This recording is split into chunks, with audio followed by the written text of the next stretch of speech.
All right, as Shadow takes a spot behind me here. Now, are you going to sleep or are you gonna bug? He just ate. He's probably okay. All right. Now, 1986 is fine and dandy, but there are other seasons to look back on.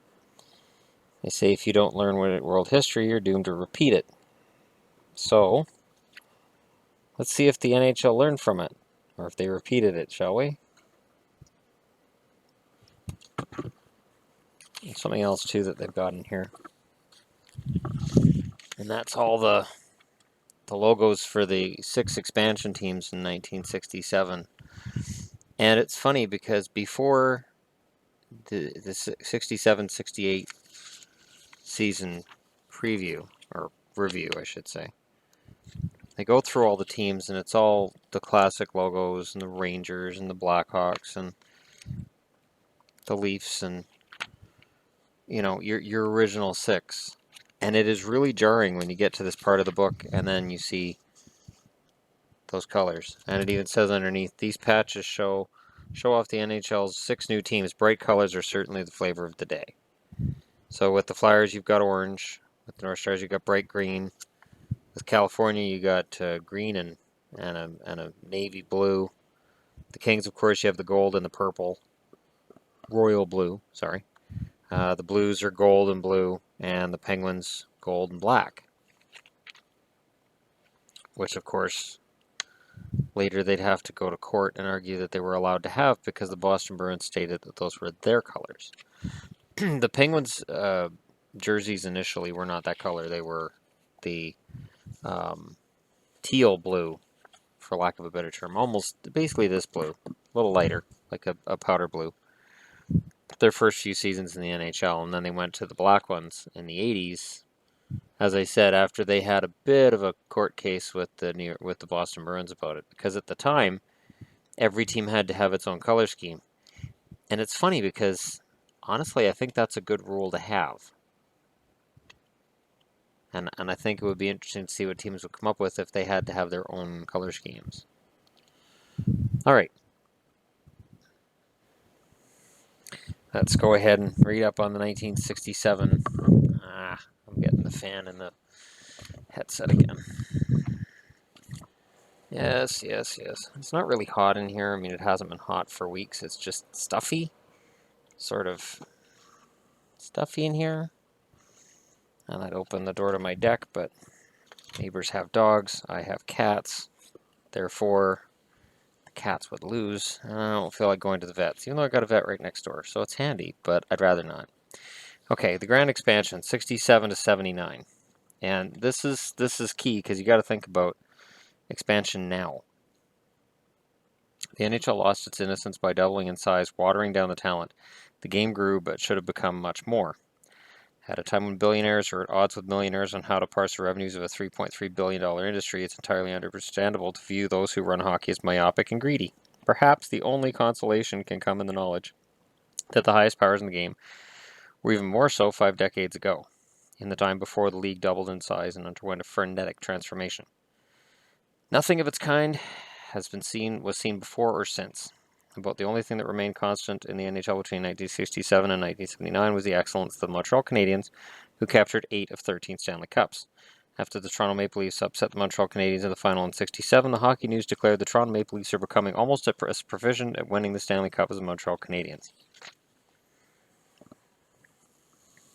I can't say anything wrong. Leafs fans are going to say I'm trolling them, but wow. Is it a Hockey News curse then? Is this the reason that the Leafs haven't won the Cup again? Like the Maple Leafs, the NHL began another modern era with such hope and promise. Also like the Maple Leafs, the NHL underdelivered, disappointed its fans, and failed to capitalize on its potential. There was a feeling in the sporting world that the NHL, which had doubled in size in '67, was an entity on the cusp of becoming a major player on the professional landscape. Ruin Arledge, who grew up to become the most innovative and influential sports broadcasting pioneer in history, opined in the 1960s that the NHL had all the potential of pro football. Think about that. Unlike pro football, which had until the emergence of television been dwarfed by the college game's enormous shadow, hockey was beginning to feel its oats. Benefiting from commercial flight that turned marathon train rides into hours, sports were beginning to see the bonanza that existed in the South and the West. The Brooklyn Dodgers and New York Giants were the first to realize it, moving to Los Angeles and San Francisco in 1958, while the Milwaukee Braves left for an expanding TV market in Atlanta in 1966. That the NHL was late to come to the party should come as no surprise. Almost since its inception, the NHL has been dominated by owners whose self-interests always trumped those of the collective.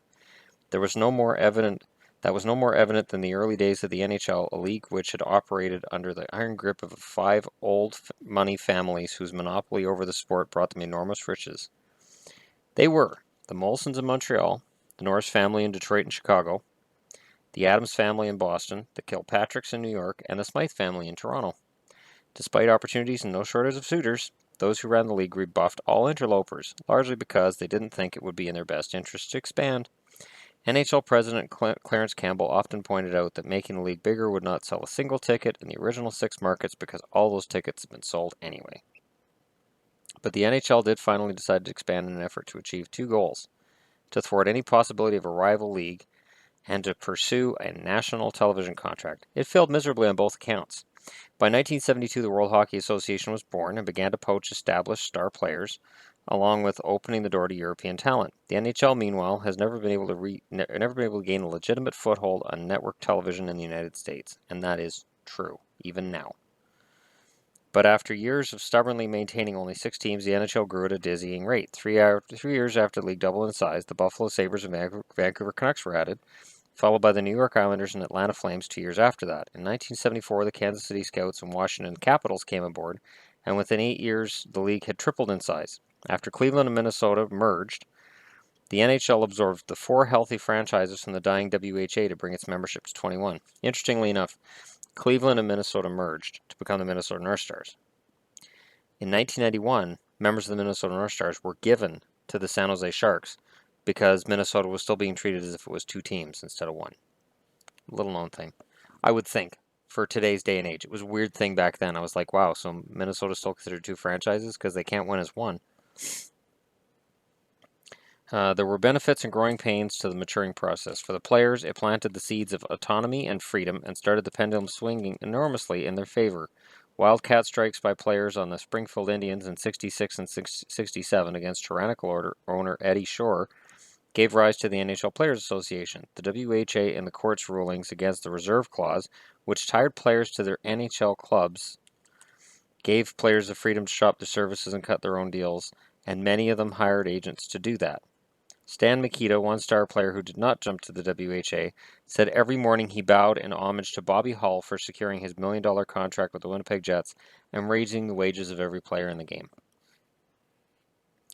But that's interesting because before then, if a team had you, they owned you. It's not about contracts. They just owned you. That's it. The NHL, meanwhile, was witness to a mind-boggling amount of change. The Summit Series in 1972 altered the landscape forever, forcing Canadians to objectively examine their place in a game they once dominated. No longer could they lay claim as the sole producer of NHL talent. More and more was coming from Europe, and much of it was prodigious, and that changed the game immensely. The amount of talent that came in with the Europeans is not to be underestimated.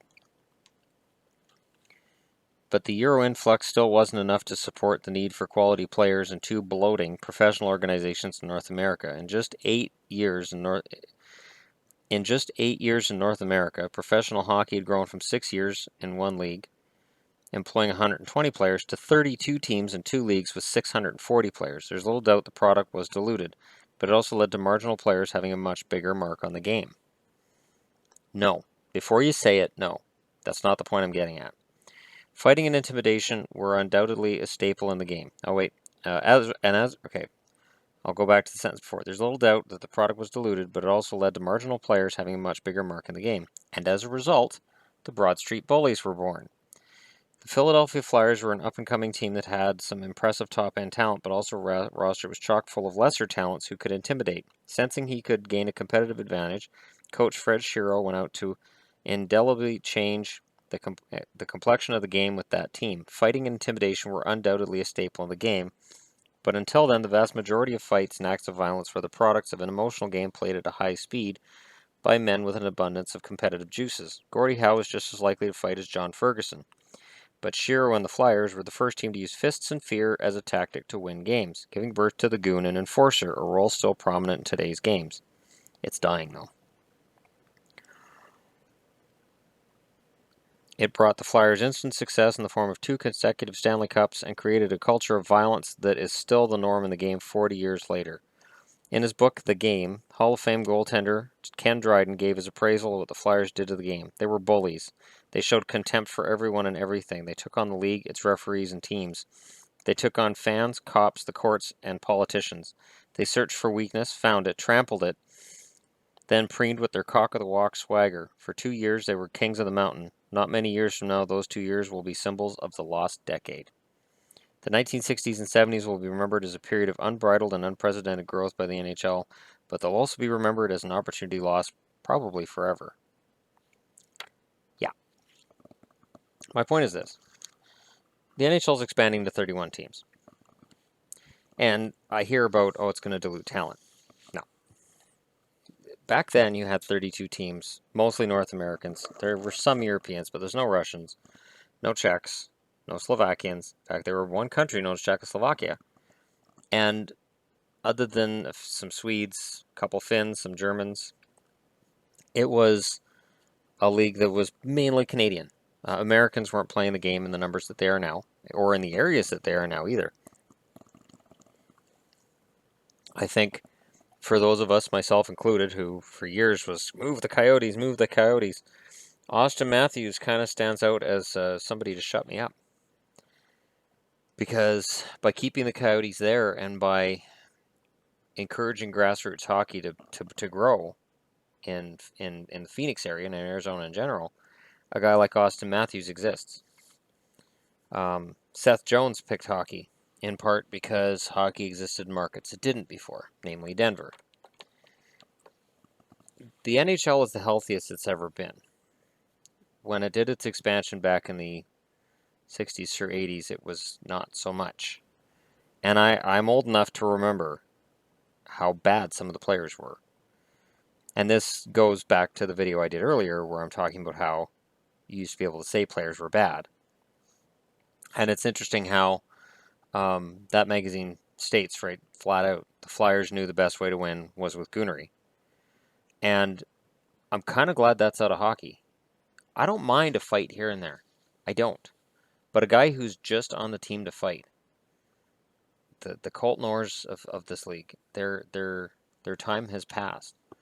You have to be able to skate. You have to be able to play hockey and prove yourself as a talented team. And I'm glad for that. And I think in terms of talent level, the NHL is highest right now that it's ever been.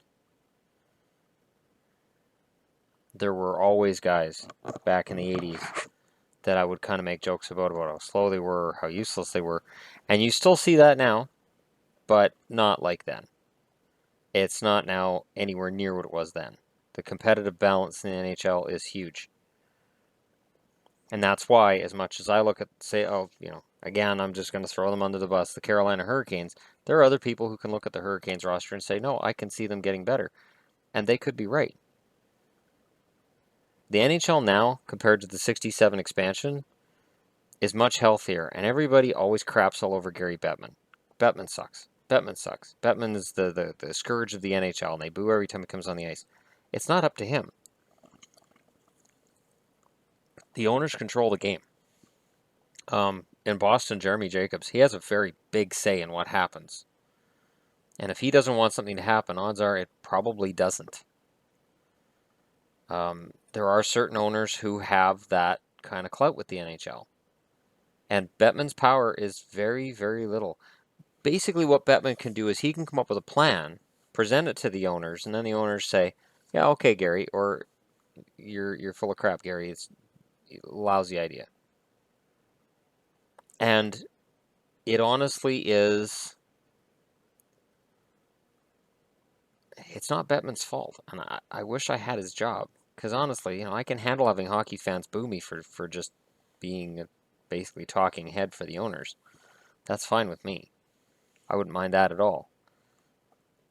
So I guess we'll see when Vegas comes in, and I'm always getting questions about what do you think Vegas is going to look like. I think Vegas is going to have a good team. I think Vegas is going to have a very good team. But I think Vegas is going to have a team full of young players that teams have arranged with Vegas to take, and veteran contracts that teams have arranged with Vegas to take. I think Vegas, being a gambling city, I think there's going to be a lot of gambling with Vegas at the start. It's going to be, we owe you. We owe you. And everybody's going to owe Vegas one. You know, maybe it'll be expansion draft, grab this guy, trade him to us, and we'll give you this. That'll happen too. 9 times out of 10, you'll see an expansion team come in and they'll draft guys that they never intend to see play for them. But they'll draft them because either they'll leave as a free agent and they get a draft pick back in compensation, or they know it's a good trade piece and somebody's going to want them. So that's kind of where I see things going with Vegas. And I think Vegas is going to get good goaltending. I think they're going to have a good blue line, and they're going to have trouble scoring, because that seems to be the case with most expansion teams, because the talented frontline players are going to be protected. So it's a matter of, I mean, Vegas would need to win the draft lottery, get Nolan Patrick, and then find some guys. This is where Europe and the KHL come in. And it's not the same as, and I've been quite vocal about, you bring in guys from the KHL, there's no guarantee they're going to be a success. No, but Columbus brought in David Vaborny, who nobody'd heard of before Columbus picked him up. And because they gave him a frontline spot and he had no competition those first couple of years, he was actually a pretty effective player. And he was more effective in Columbus than he would have been if he came over and played for Calgary or Vancouver or anybody else. Because with Columbus, he was frontline, he was middle. There was another one too. Oh, he was one of my favorites too. I've got that book around here somewhere. Let's see if he's in here. It's going to drive me nuts, so I might as well just find him now. Oh wait, they were in the West that year. Discuss amongst yourselves. I don't have a topic. Morty would give you a topic, but Morty's out flying around space. Espen Knutson, there he is, Knutson. Shampoo, I believe his nickname was. 53 points in 66 games his first year in Columbus. So, see, this was the 0102. It's nice having all these magazines handy. Who else had a good? Ray Whitney, his career was kind of rejuvenated in Columbus. Jeff Sanderson's career was rejuvenated in Columbus. There's Vaborny, he had 32 points in 79 games the first year, and he got much better from there. Mike Sillinger played in Columbus because he played everywhere. Sillinger played for, I think it was 10 different teams before he retired. Who else? There's Robert Cron. His career was over until he was brought in by Columbus. Rusty Klesla was a good defenseman for Columbus the first few years. Lyle Odeline played his heart out for them as an expansion. And there's Tugger, Ron Tugnut, who the first year in Columbus, 22 wins, 25 losses, 5 ties, 4 shutouts, 2.44 goals against, and a .917 save percentage. That's not bad. That's an expansion team. That's not bad. And then that year they drafted Pascal Leclerc, number 8. It's funny, too, because Marc Denis there as the backup. And Denis was seen as the goalie of the future. But with Columbus, remember now, this is the same team. So Tugnut was 22, 25, and 5. Marc Denis was 6, 20, and 4. 6 wins, 20 losses, 4 ties. Goals against average, 2.44 for Tugnut, 3.25 for Denis. No shutouts for Denis, 4 for Tugnut. Tugnut got a .917 save percentage, and Denis had an .895. There's a reason I have a soft spot for Ron Tugnut. That I think that he was a warrior throughout his career, and it started in a crappy situation in Quebec, and he ended up with an expansion team in Columbus, and in between he played for Ottawa, and he played for Pittsburgh, and he eventually played for Montreal. Like, he was never in a good situation. There's never a time when you went, man, Tugnut finally is getting his due. No. If Tugnut went somewhere, it was a tire fire. It was just awful. I feel bad for him. But yeah, so that's the wonders of expansion. That's Columbus's team, and I think what Vegas gets is going to be better. I do. Jonathan Bernier, who became a Duck today, highly likely he ends up being a member of the Las Vegas Black Knights or whatever they're going to call themselves. The owner seems to be leaning towards Black Knights. I hope not, because that's too close to Blackhawks. And not only that, but it just seems very generic. Now, Las Vegas Knights can come off really nicely, but it can't look like the London Knights jerseys too much, and it might. So it'll be interesting to see what happens. Anyways, thanks for watching. This is my numero 2 today, and again, I would have been posting earlier if not for my stomach deciding it wanted out of my body and me having to fight to keep it in there. So, anyways, thanks for watching.